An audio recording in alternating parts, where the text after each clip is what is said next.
પ્રકારની વનસ્પતિઓ હોય, આકડો છે, ધતુળો છે, કરણ છે, મવડો છે.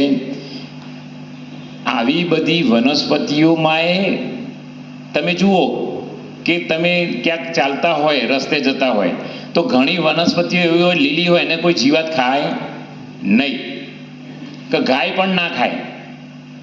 એટલે એવી બધી વનસ્પતિઓમાં જીવાતોને દૂર રાખવાના ગુણો હોય, એટલે એ બધાનો અર્ક કાઢી અને 10 પર્ણી અર્ક બને છે. એક પંપની અંદર આ કોણ બનાવે છે? ખેડૂતો બનાવે છે. કયા ખેડૂતો બનાવે છે? અમદાવાદની આસપાસના 700 ખેડૂતો ભેગા થયા છે અને પ્રાકૃતિક ખેતી કરતા ખેડૂતોના વારે આવ્યા છે. આપણે 6 વર્ષથી તમને કહીએ છીએ કે પ્રાકૃતિક ખેતી કરો, 10 પર્ણી અર્ક બનાવો, પણ કોઈ ખેડૂતનો લાલ ઘેર 10 પર્ણી બનાવતો નથી.